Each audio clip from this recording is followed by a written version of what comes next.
They'll never admit it, but your absence drives them crazy. Stoicism. Part 1. The Breaking Point. The rain tapped against the window of the small cafe like an impatient clock, ticking away the last moments of a chapter Daniel hadn't realized was ending. The steam from his coffee drifted lazily upward before vanishing, just like the warmth he once felt in his relationship. Across the street, she sat at an outdoor table with a man Daniel didn't recognize. She leaned forward, her hair falling to one side, eyes bright and alive. That laugh, he knew it well. It was the same laugh she used to give him when they first met, back when everything felt possible. Now she gave it to someone else. It wasn't the sight of her with another man that cut deepest. It was the truth it confirmed. She no longer feared losing him. They had been together 3 years.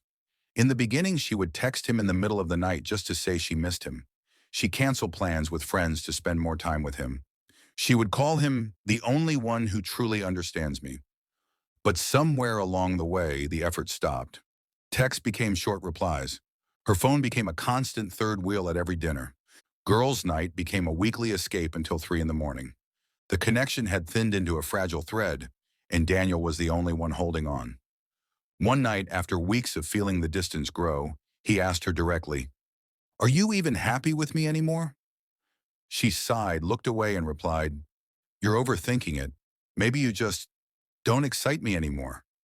Those words stayed with him, not because they were cruel, but because they were casual, as if she were describing a meal she'd grown tired of.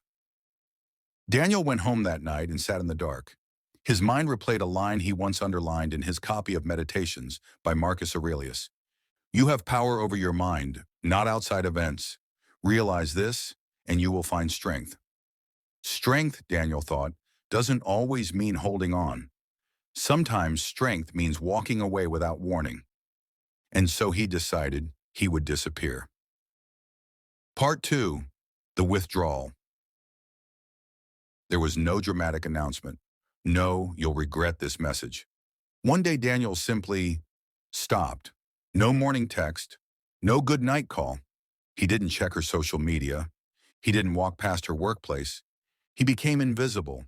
It wasn't a game, and it wasn't about making her chase him. Daniel wasn't trying to manipulate her emotions. He was reclaiming his own. The first week was brutal. He had to fight the urge to just check in. The silence was loud, almost unbearable. He would pick up his phone, scroll to her name, and stop himself.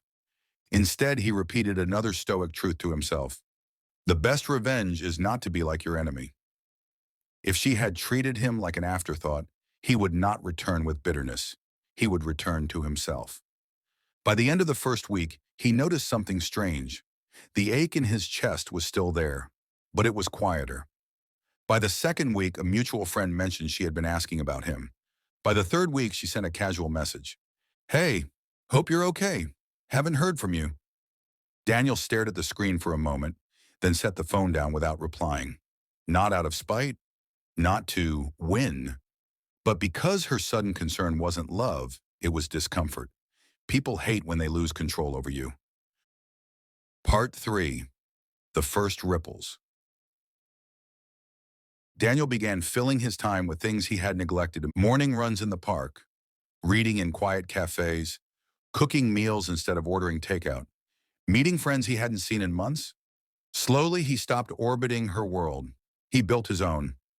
One afternoon, while reading under a tree, he realized something. For the first time in years, he wasn't wondering what she was doing. The liberation wasn't instant. It came in small waves. But with each wave, he felt lighter. He wasn't trying to make her miss him. He wasn't trying to get her back.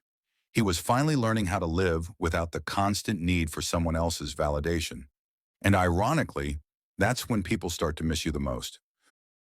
Part 4. The curiosity turns to discomfort. By the fourth week, her messages were no longer casual. At first, it had been a harmless, "Hey, how's life?" Then, "We haven't spoken in ages. Is something wrong?"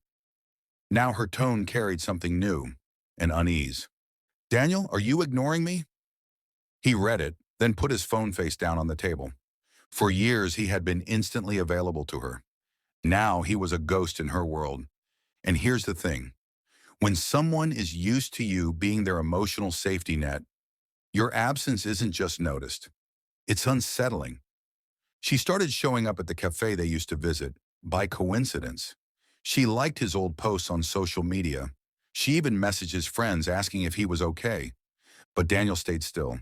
He remembered Epictetus' words, "If you wish to be loved, love yourself first." And loving yourself sometimes means not going back to the place that broke you. Part 5. Building the Fortress.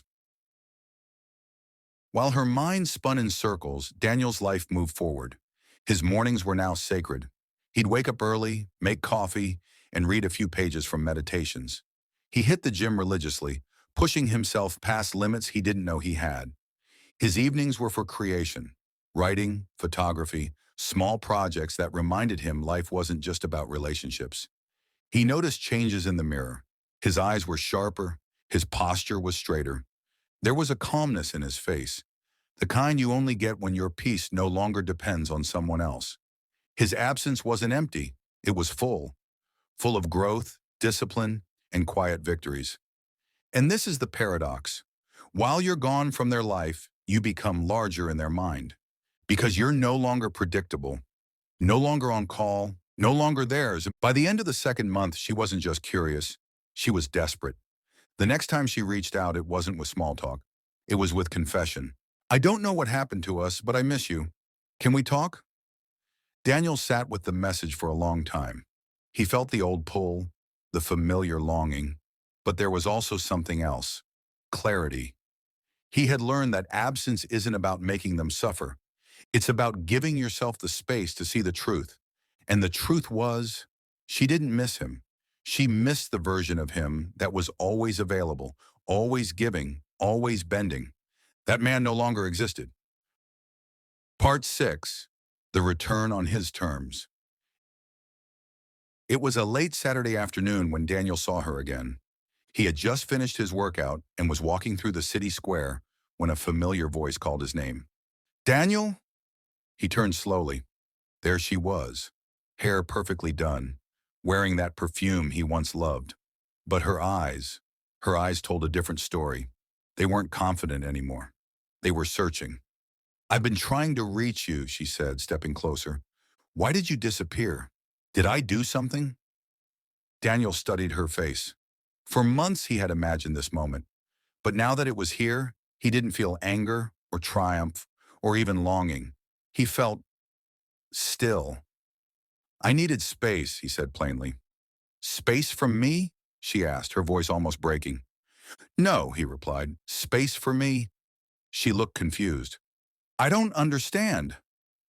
Daniel gave a small smile. "Exactly, that's why I left." They sat at a nearby cafe, the same one where, months earlier, he had watched her from a distance. As they spoke, she apologized in small, awkward admissions. She said she missed the way he used to care, the way he used to be there for her, without question. Daniel listened patiently, but inside he knew. She didn't miss him. She missed the comfort he used to provide. Before leaving, she touched his hand gently. "Maybe we could try again?" Daniel looked at her for a long moment. Then he said, "The man you remember doesn't exist anymore. I've changed, and I'm not going back." He stood, paid for his coffee, and walked away, not in anger, but in peace.